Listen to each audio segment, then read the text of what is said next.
This is the Sourceseeker Hour online. Thank everybody for joining us for our new format, our new presentation to the world, the Sourceseeker online, our new format for everybody to be able to see whenever they can see at the time that they wish to see, the Sourceseeker online. I'm your host, Rudy Carl Alexander.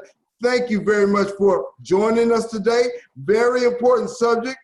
At the same time, we're going to have the subject of yearning for love while battling despair. But I also want to open it up for the issues of the day that are happening. And if anyone wishes to talk about that, you're certainly welcome to talk about it. But I want to talk about why I asked for this subject, love. I have been through so many different ups and downs, ins and outs. It's amazing. People can stereotype you in a different way. Of course, all of us have had lifetime experiences, but then people could come along and look at you and say, this is who you are, this is who you are, and you know, you have to adjust to that, or they have to adjust to you. Either way, but love.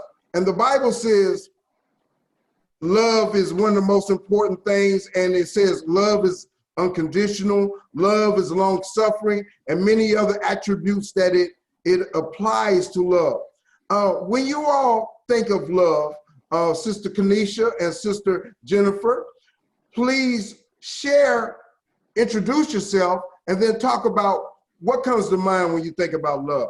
Introduce yourself. Let's start with Sister Kenisha. Yes, hello everybody. My name is Kenisha Drayton. I am a psychotherapist of Oasis of Life Counseling. It's a pleasure to be with you all today. And you were asking Brother Carl about, can you repeat your question when you asked about love? Okay, when you think of the subject love, what comes to mind? And as a therapist, when you are talking with couples, when you are talking with different people about love and the importance of love, and then how can you find love? Because we are loving beings and we seek love and need love to survive, but sometimes it's so hard to attach ourselves to a loving situation. So what comes to mind when you think about love? See what you're saying. You know, first off, on Maslow's hierarchy of needs, you know, love itself is a basic need. You know, it's like you can't live this life without your basic needs. And if you don't have love, you know, it comes with loneliness. It comes with self-hatred, feel like nobody wants you. And so it's a basic need for people to have in order for them to survive. You know, loving and being loved is what makes life worth living. You know, and it's unfortunate that, you know, in this generation, you know, they call it, I believe, Generation Z, you know, love is not really taken as seriously as it used to be, you know. Um, a lot of people have become more shallow than anything. And, you know, I just wanted to add this in right quick, just to make a little point where, you know, I remember a few years ago, I was in the grocery store and I saw a good friend of mine. He was an older male, more like around my father's age. And so, very nice man, you know, he was not bad looking, very easy on the eyes. You know, and, you know, we were in the line and we were talking. You know, he made a remark about how he's going to the gym after he told me about the things he overcame with his health. And he jokingly said, well, you know, I got to get buff so the ladies will want me. I said, is that why you're going to the gym? Just so the women would want to talk to you? He said, well, yes, Kenisha, because a woman these days, they don't see you with the heart. They see you with the eyes now. And I think that's what we're lacking, you know, seeing each other with the heart, you know. because it's out of the heart that flows the issues of life. I want to comment for that particular brother. I can understand where he's coming from, and after everybody introduces themselves and talks about that, I want to come back to that issue, Sister Kenisha, Okay. please. Right. Sister Jennifer, can you talk about love? Can you introduce yourself? And I want to say, welcome, Brother Vincent L. Brother Vincent L, do you hear me? He doesn't hear me right now. Do you hear me, Brother Vincent L? Welcome, brother. Can you hear me? Yes, we can hear you now. Okay, it's very low, but I'm leaning in to hear what's been said. Okay, all right, we're gonna go to Sister Jennifer, then we're gonna come back to you, Brother Vincent. I appreciate you for joining us. Can you introduce yourself and talk about love, Sister Jennifer, please? Yes, sir. Welcome. Well, thank you for welcoming me, and I'm happy to be here today to just express my experiences as well as just thoughts about what love is and how we express it and the importance of it in life every day. The first thing that I would say about love in general is that that's where most of our happiness comes from, but also our pain, love, loss of love, distress, and that could be in any facet, not just intimate relationships, but family members, friends, trust also regards all of those things, and being able to trust one another with that amount of love and vulnerability that I think is a part of what love is. I think most of the people that I see in my practice, even interacting with my friends and family members, it all regards if they're upset or if they're even happy, it still regards that same thing, that love that we all seek. And I think the most debilitating aspect of it is the fact that we feel sometimes that we can't trust others to love us the same that we love them.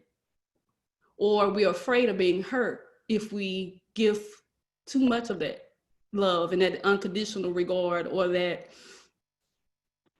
attention to certain areas that we fear that can be painful if we give it away. And I mean that by just talking about who we are internally. I think love is a part of being heard, being supported, knowing that you're not alone, which is what Ms. Kenisha was expressing about that hierarchy of needs. We need that human contact. And then we definitely see that during this COVID time. We need that interaction. We have to find those ways to have that support, see other people, because if we're stuck in that head of ours, I think it could be damaging more than anything else if we don't have that common thing, that human support and love, that I think our world would be a lot more peaceful if we had more of. Yes, I agree. Yeah, but I agree. Okay, can you hear us, Brother Vincent? Yeah, I can hear very well now. If you could look into your camera phone and share with us, introduce yourself and share with us about love. Can you see us, Brother Vincent? Yes. So I had the phone to my ear so I can hear you all, but yes, as I speak. Go ahead and speak now. Yes, sir. I shall. Okay, my name is Vincent L. Gulley. I'm from Arkansas, Hope, Arkansas, but I live in Dallas, Texas area. And I like everything I'm hearing. I'm 55, and love, wow. Such a beautiful thing. Love to me is like a breath of fresh air. It never gets stale or old. What I discovered about love for myself personally is that it's how I introduce myself and how I carry myself, and how which is like I'm from the country now, so I like to put a pot on the stove and put different things in that pot, and before long, as it simmer all together, you smell it, and it comes to be something real nice and smelling to the nose, right? So love to me is different people coming together and accepting each other as he or she is, understanding there are differences, but yet understanding that as human beings, I am to love you as I want to be loved, or see you as I want to be seen, treat you as I want to be treated. I think we put too much pressure on this thing called love, to the point to where we tend to make each other feel like, well, what you want from me, other than how can I be who I am to you, and how can you be who you are with me? I understand that, Brother Vincent, what you're saying. And we're going to get a little deeper into that, but I have to come back to what Sister Kenisha was saying. We would love it to be in the heart. We would love for you to feel my heart, I to feel your heart. But see, there's so many different factors that come into our minds and our thoughts that go into the projection of love. First of all, the Bible says that which is spiritual, or that which is physical is not first. That which is spiritual is first. The scripture is 15:45, 1 Corinthians, in the way that it says that. But what I'm trying to say is our outlook is physical first. Our outlook is physical first, because that's what we see. Even though we seek love, we want love, our outlook is physical. So we don't look at that brother that's 5'4", that has he has a great personality. We look at that brother who's 6'2", who has all that great look, and we hoping that he has a good heart, and we gonna get cut. We gonna give him a cut and an edge and everything else to try to hope that works out. And that's the way it is. It's not the one that has the great personality and has a great understanding of life and so forth. We seek that physical first, and we have to be honest about that. Now, if we have a chance, we get a chance to get to know somebody, and over a period of time, maybe then we can see their heart. Do you all agree with that? Sister Jennifer, do you agree with that to a certain extent? To a certain extent, yes. I think everything in the media right now, and I mean media because that's how we communicate mostly, whether it's through the phone, things that we see on TV, social media, whatever it may be. So I think it's a presentation that is presented to the world right now that love looks like this. This is how it looks. This is what I want. And then we take it as, this is what I want. This is what I think equates to relationship goals based on what is presented to us in those media formats. And I think that is what distorts our view of what really is the foundation of love, and that is that connection, that getting to know the person and accepting someone else for who they are, that being open to some of the negative things, because they got a lot of stuff that, you love. I got a husband, and let me tell you something. He is not that 6'2".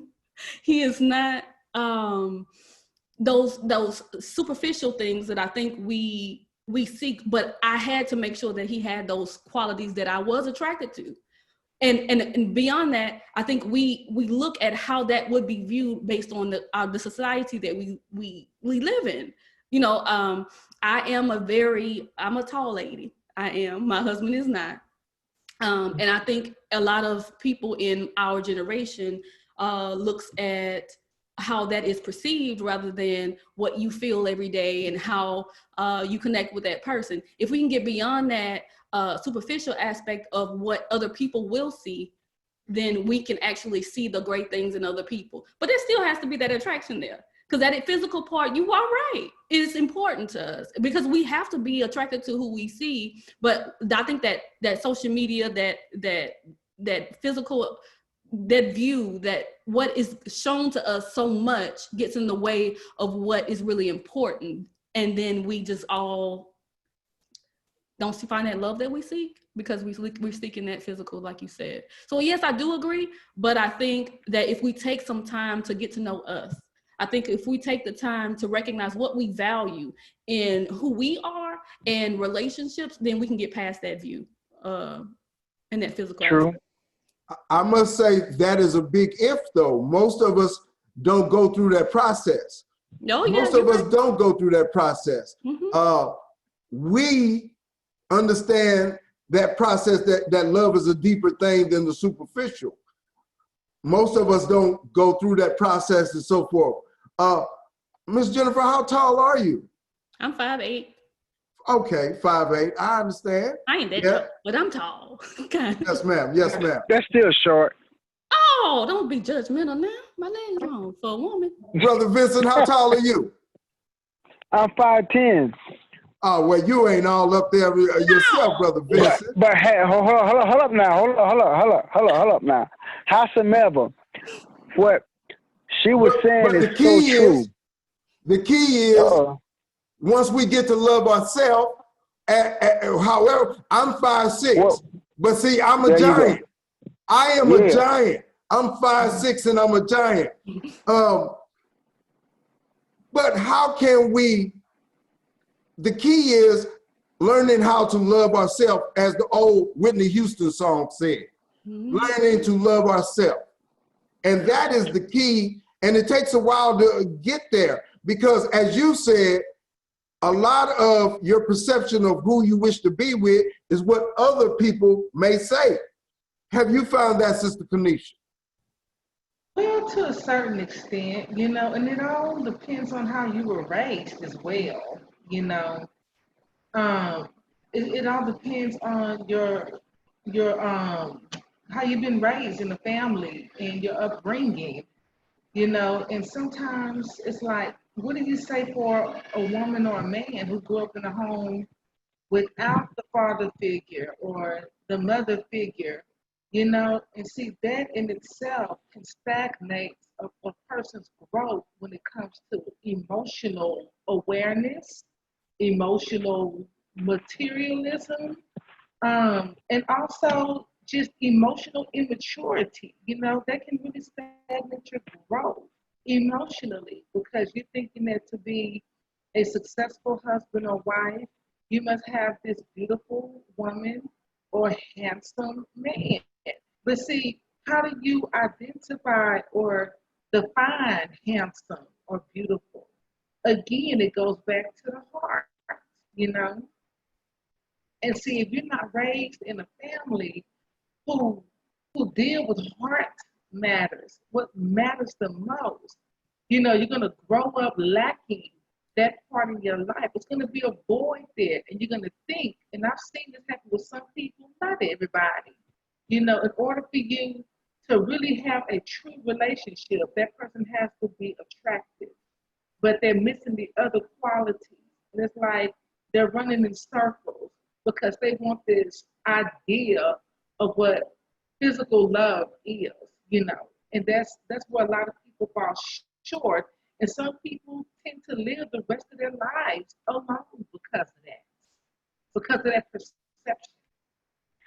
And such a big thing is we try to find out and get a concept of what love is from the television and from the media, as Sister Jennifer was saying earlier. And of course, you cannot do that because they have a script, they have a format that they are trying to cover. And of course, love does not necessarily work in that particular way. Tell us something more about love, Brother Vincent, right there. Can you hear me, Brother Vincent? Yeah, loud and clear. Okay. So from the aspect of that, my thing is, and what I've always spoke on is, first of all, we have to bridge the gap, bridge that great divide between the black man and the black woman. That's where I am. We have to come together. We have to stop pointing fingers at one another. And your past is your past. If you meet someone in your present, he or she has nothing to do with your past.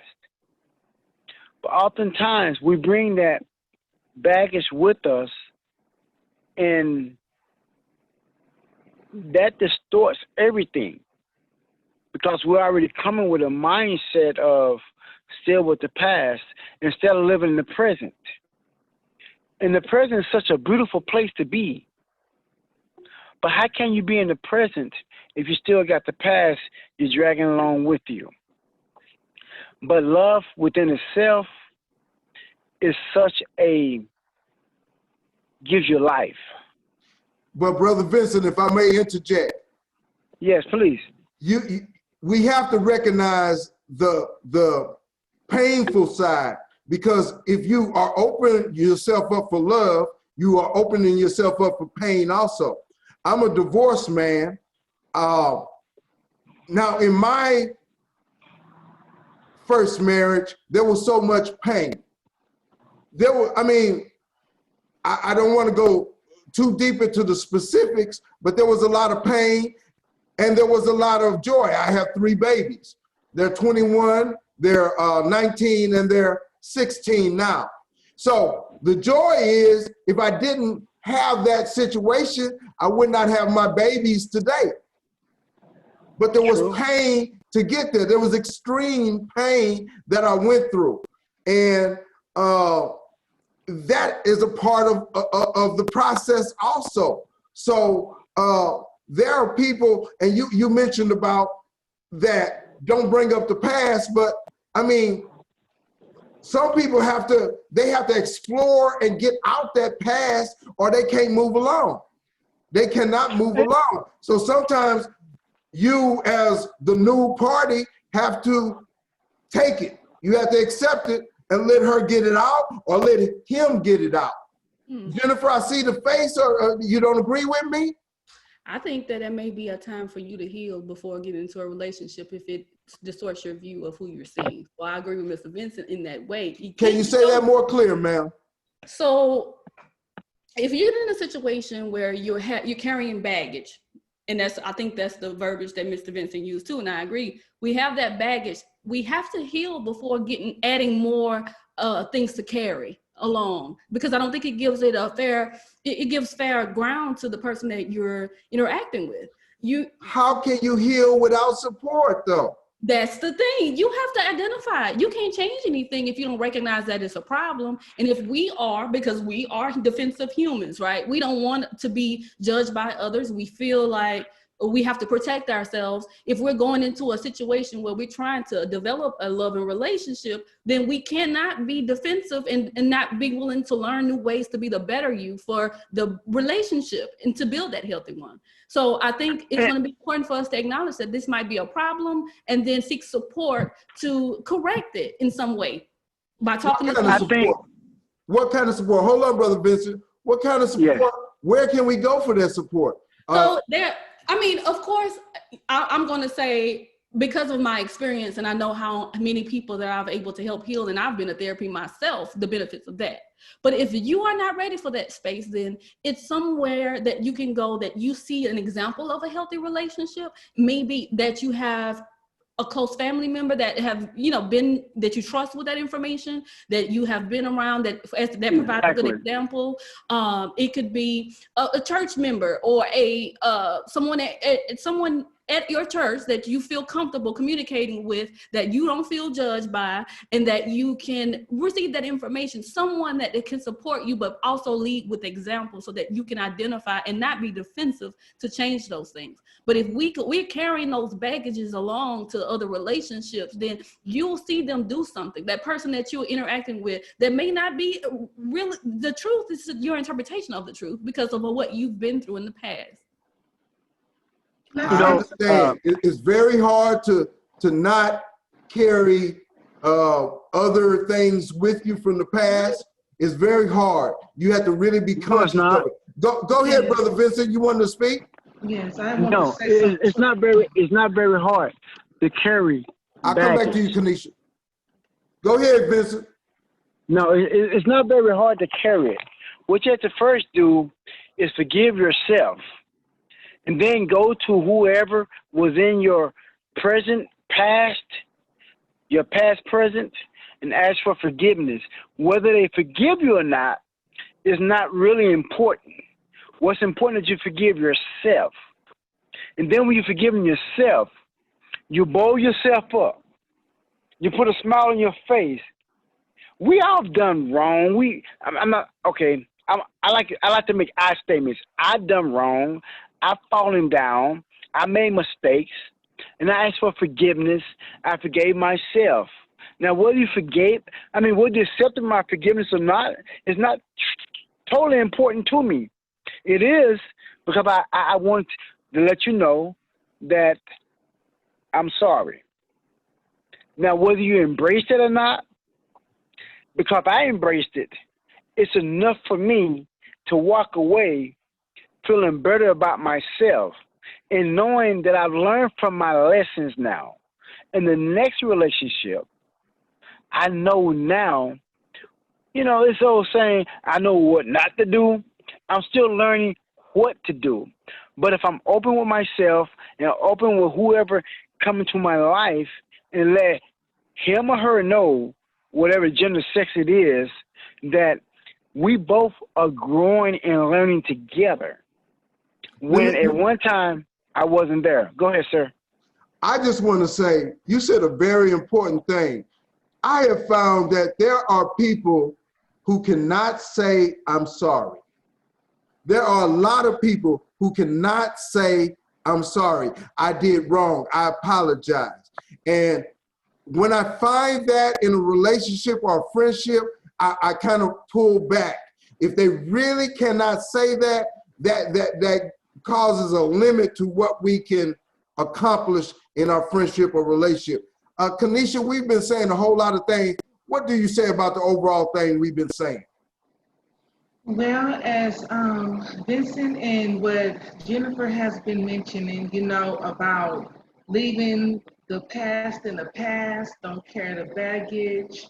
And Jennifer, you talked about dealing with that baggage. Don't bring it into the relationship as well. So one thing I wanted to say about that, because I work with people with this issue, I even been through it myself. Unresolved trauma is the result of baggage. That's where it stems from, unresolved trauma. It could be from what you were exposed to as a child as it relates to relationships. It can relate to your own experiences as well. But I will agree, you need to be healed first and work on yourself first. Yeah. Before I had got married, I was celibate for 4.5 years because I had to go through a spiritual cleansing. I needed to get ready to have someone in my life, not just for them to pour into me and be all gimme, because I never had it. That's not love. Love is what can I do for you to make your life better, not to come in and resolve all of my problems. That is too much pressure to put on your spouse. That is not their responsibility to heal you. That's not why they're in that relationship or marriage. That's not their responsibility. Our mates can help us to carry those crosses, but it's not their responsibility to carry it for you. Resolve all of your pain and hurt. They didn't do that to you. They didn't do that to me. That's not their responsibility. The significant people in my life coming up or that was before him, they're the ones who inflicted that or projected that pain onto me. So it's that person's responsibility to heal. It's okay to say, yes, I've been through this problem, that heartbreak, and that and the other, but it's unhealthy to hold your partner accountable to heal you. There's too much pressure that you put on the person.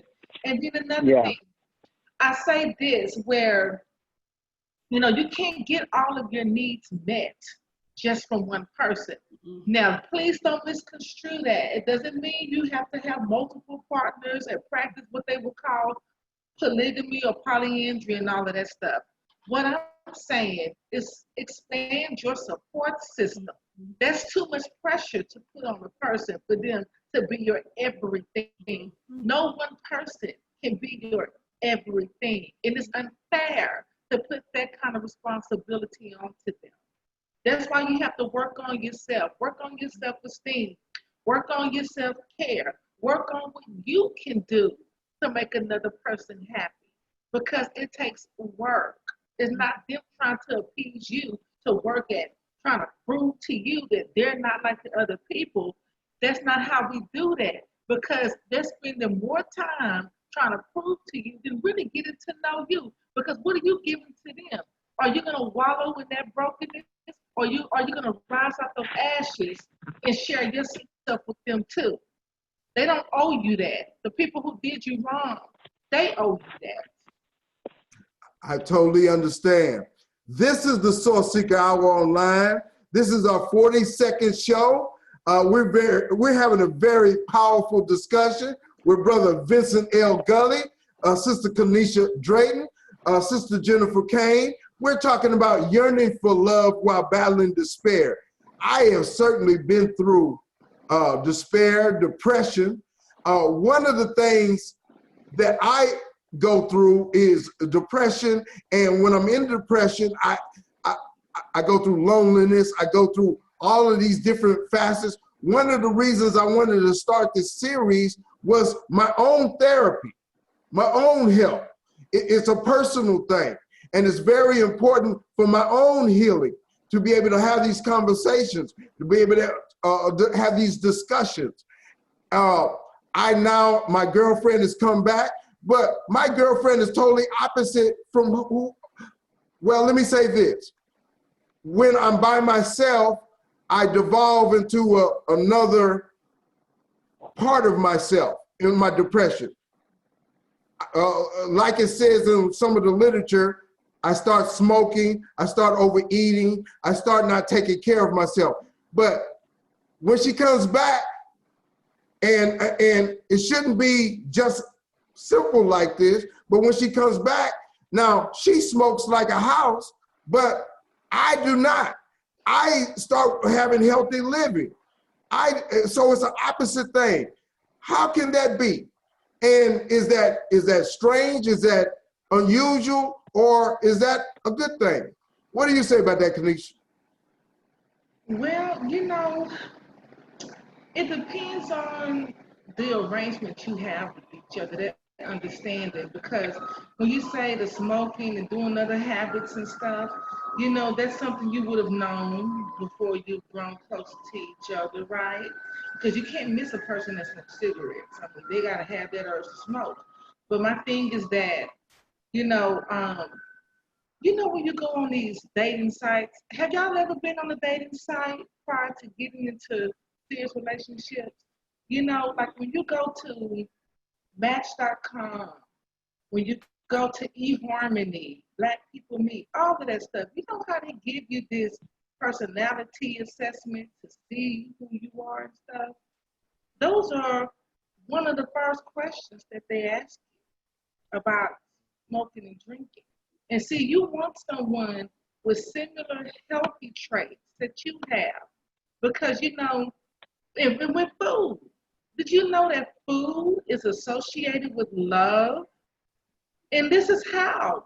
Because when you want to go on a date, where's the most common place people go to? They go to dinner. When you're at home with your loved ones, you know, you're gathering, you know, where do you gather around?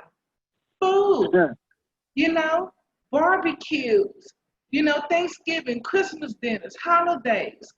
Food is associated with love. It's food that brings people together. It's not, I'm not saying that, you know, whenever you're in a relationship with someone that it cannot work out. But see, there are some things that you have to keep in the back of your mind. What about the judgment?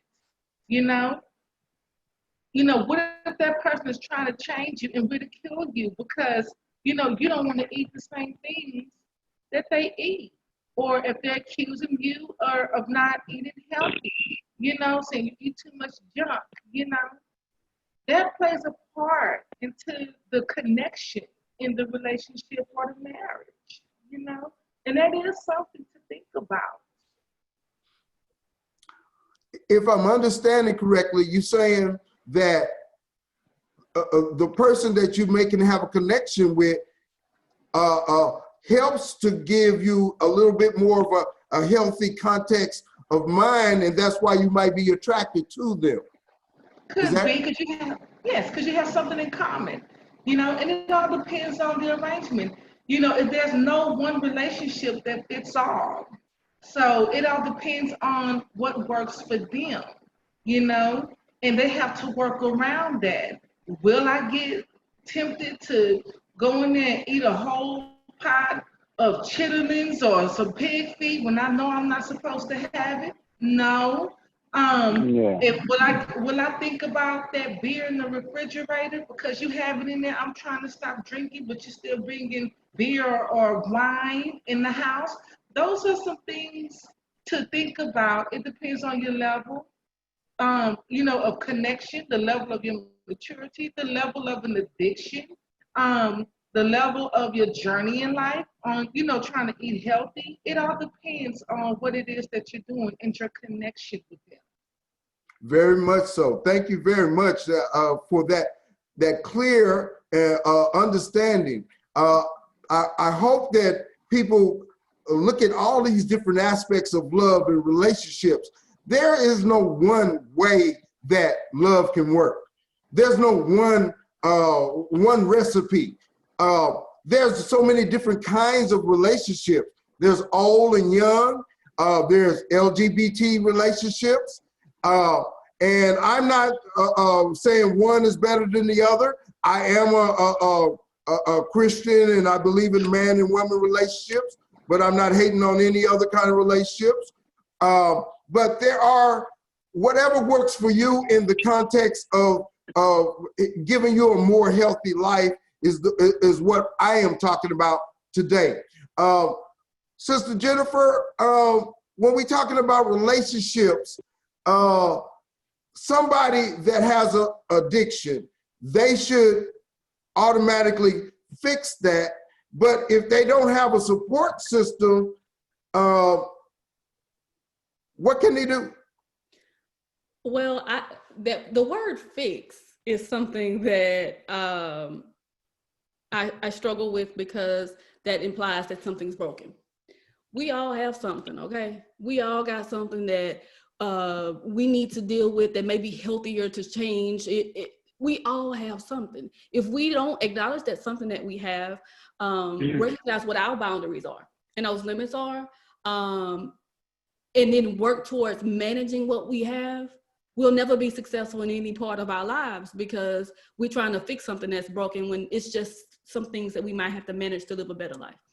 But in regards to that, in relationships, I think that acknowledgement, I think Mr. Vincent was talking about earlier, is important. If we don't acknowledge that we have a problem and we don't identify it and maybe even deny it, we can't change anything. We can't have healthy relationships. We can't make it a healthy relationship or even communicate our needs effectively because we're trying to deny them. So I think acknowledging what we are going through, what we're struggling with, what we need support with is the first step to have that healthy relationship. And knowing those limits. We all have our limits, certain things that we're not willing to deal with, certain things that we are, recognizing what they are, knowing, okay, this is my limit, I think I would say, and my husband is very aware, I guess, is substance use where you feel that you're out of control, if you're out of control in some way. I have had some experiences in my childhood where I've seen some things that made me uncomfortable right? And that's some of the stuff that you were talking about earlier. I cannot deal with someone who does not know how to manage their overall wellness. I can be a friend, I can be everything but your partner, because I don't trust that type of behavior, and that's not me, that's my boundary. So if I was to be in a relationship and I identified that later, like, because we show what we want people to see at the beginning. We want to have that. My husband calls it the representative. So he was like this lovely, he always smelled good and never did anything that just make me like until about a year after, and then I saw all of it. But it wasn't too much for me to deal with, because that wasn't my limit. If we don't know what our limits are, we don't know what we will stand for and what we do not allow in our lives, and what is acceptable and what is not, then we can't really disseminate between who is the appropriate partner for us. And then if we don't acknowledge our difficulties, accept them as they are, and learn to manage them and receive feedback from the person that sees you. Because what you were saying earlier was that when your girlfriend is there, you are motivated in a different way, because you see something that maybe you may not like, as far as in regards to you adapting that behavior. So that may be what contributed to you not using or smoking a cigarette as much as you do when she's not there. So having that support, having that example, looking at each other for that support, and communicating with one another so that you can build in that relationship together makes a huge difference. Yes, I understand. I mean, love has mysterious ways and crazy ways and different things, so many different factors to it. I'm just thankful that I have a situation that I feel very good to grow in. And I feel my health is much better, my spirit is much better. So that's what I concentrate on in that context. I want to go to Brother Vincent right here, and I want to share and talk about something with you, Brother Vincent. Okay? Okay. Yes, sir, I'm listening. Yeah, I'm here. All right. This is what I want to talk about. A friend of mine named Dr. Higgins, he talked about the differences with men and women when it comes to things like their outlook. Women think about suicide more, but men do it more. Women, they think about how they're going to look after it happens, while men, they don't be concerned with that. So women carry, and you all correct me if I'm wrong, women carry more of, and they talk more, and they are concerned more with what other people might say in that context. So we as men, we are taught to keep all of our feelings and all of our emotions inside. And so we don't come out and share those things. Whereas one of their safety nets is that they do share those things. So what do you say about that, Brother Vincent? Well, actually, you about summed it up right then. Everything you said, you about summed it up, which is true. We was told that growing up, a man or a boy don't cry. So you hold your emotions inside, not knowing that, or knowing that you're still a human being with emotions, and you have to release those emotions some kind of way. However, with our counterpart, I'm going to say the female, they have been known, and they're good at, which is a beautiful thing, talking and expressing themselves. On the other hand, as a black man, I look tough,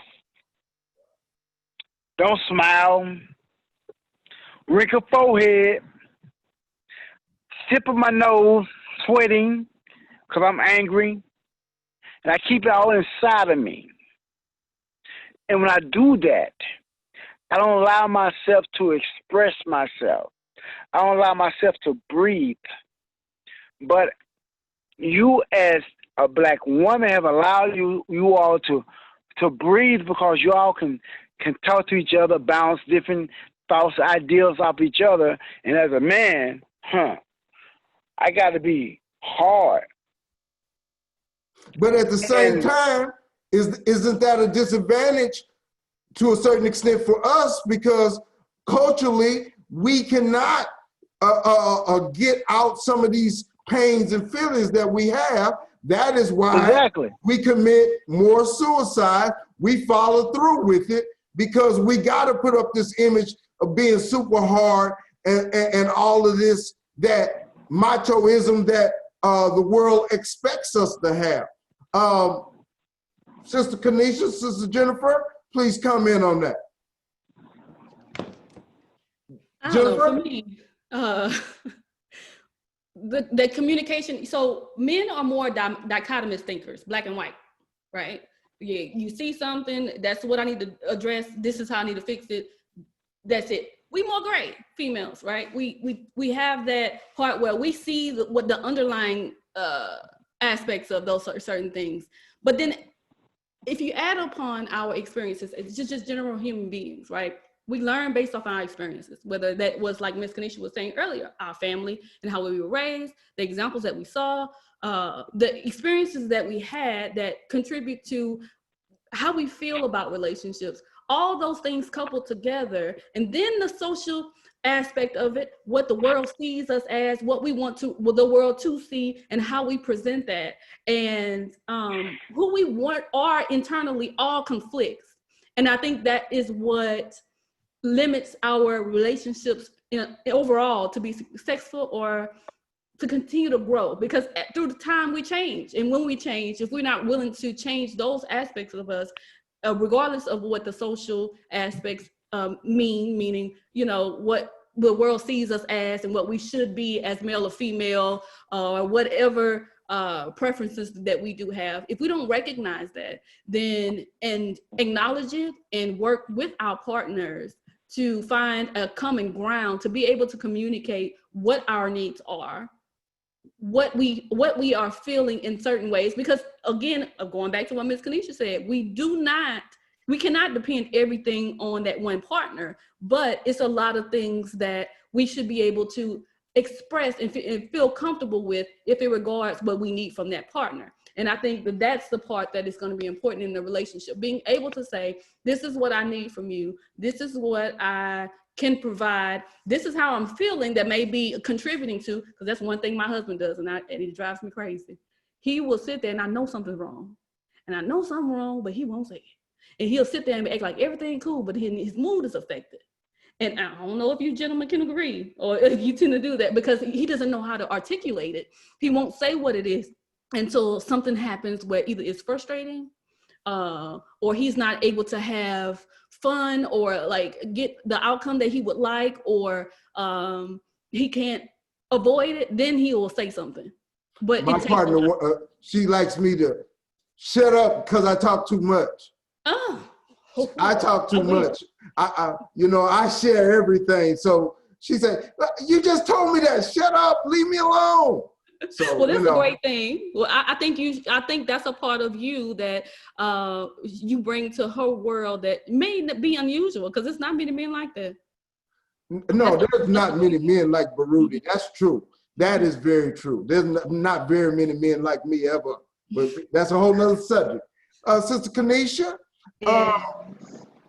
when I talked about women's emotions as opposed to men's emotions, and how much you all, and understanding this is very important. Men have to understand women are different. Women have to understand men are different. Our thinking, our spirit is different, but if we can find a common ground, then we can get along. What do you say about that? Well, I'll briefly say that, from the time a girl is born, I would say from the time she's taught to talk and be mobile, walk around and have her toys, girls are already taught from a young age, how to be mothers. They're working on that. We're working on communicating and stuff, whereas boys, you know, they're out there riding their bicycles, playing in dirt. They're not really getting that preparation, you know, as much as what we're getting. And so Right. you know, Brother Vincent was saying, you know, he was like, you know, he mentioned about the black woman and the black man relationships. And see, a lot of this dysfunction goes on in our community, within our families, in our relationships, more than any other race, actually.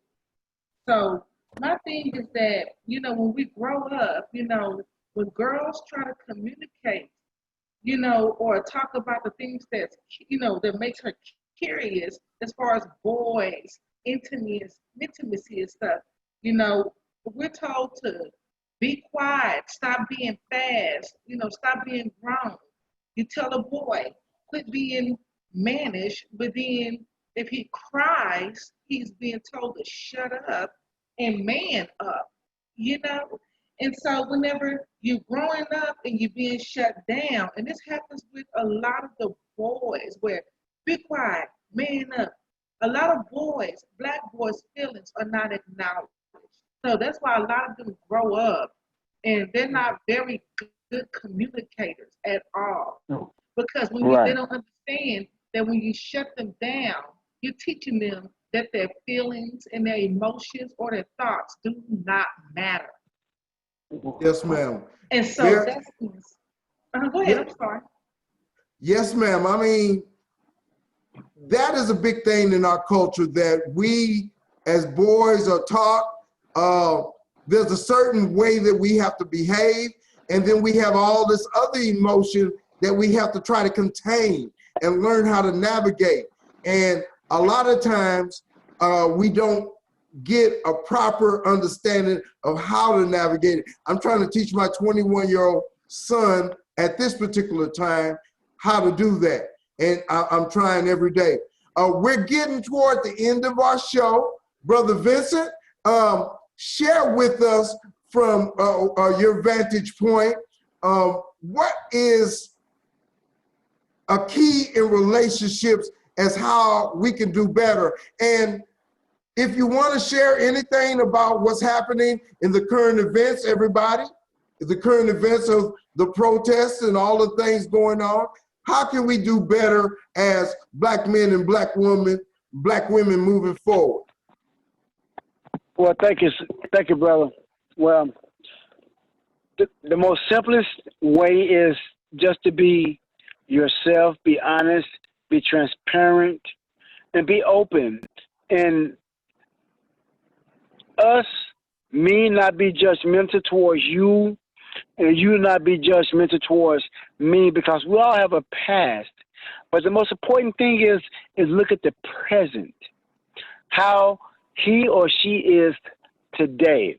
Because all those things is like a smarting part that have grown us to be who we are today. And to me, that's the most important thing. Just accepting each other as we are.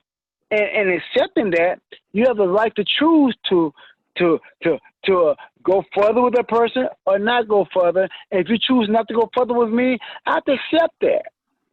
And vice versa.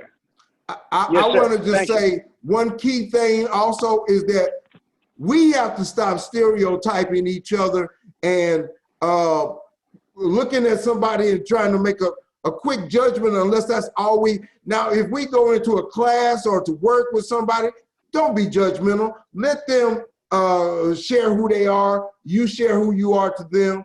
And over time, y'all get to know each other. But a lot of times, we are so quick to be judgmental and try to make a stereotypical bias of who somebody is.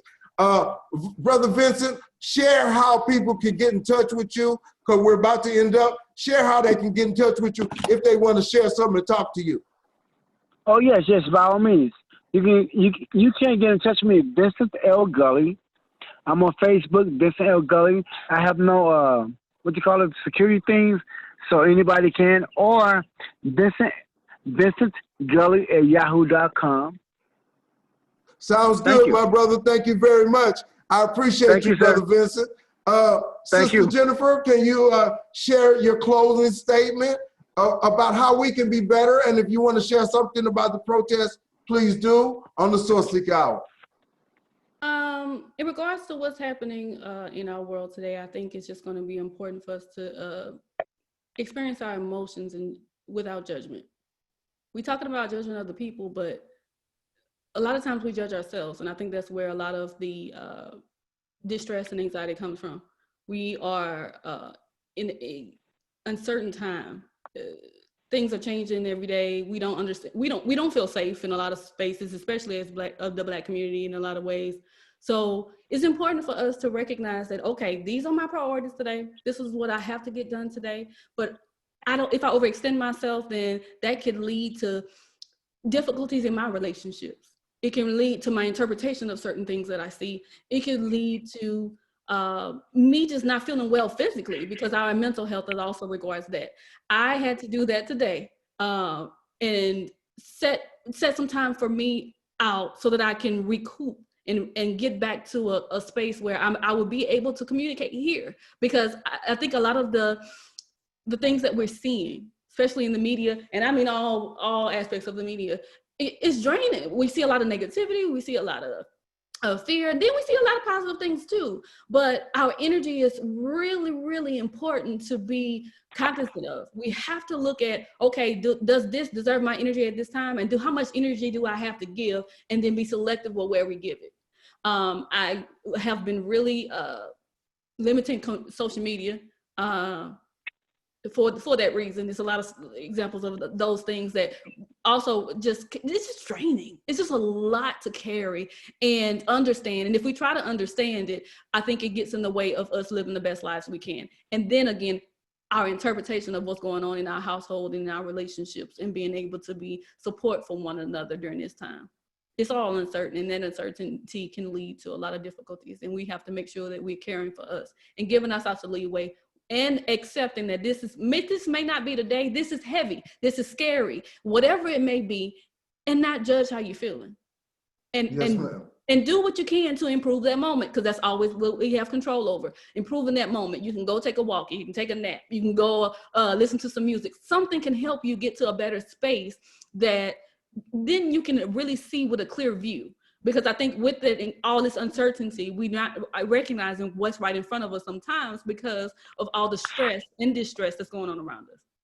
And I think that's going to help the relationships as well. And that love. We can't love when we are afraid. And I think everybody in this world right now, we feel unsafe in some way, because we don't have anything that we are familiar with. We can't do a lot of things that we are known or comfortable with doing. It's you don't know where you go somewhere if you're going to contract a disease. It's scary out here. And when we are that way, we have to give ourselves a little bit leeway to take a moment and decompress and make sure that we communicate what we're feeling, so that our significant others, the people that we have in our life, or even just other people we have relationships with, understand that, hey, I'm taking some time for me.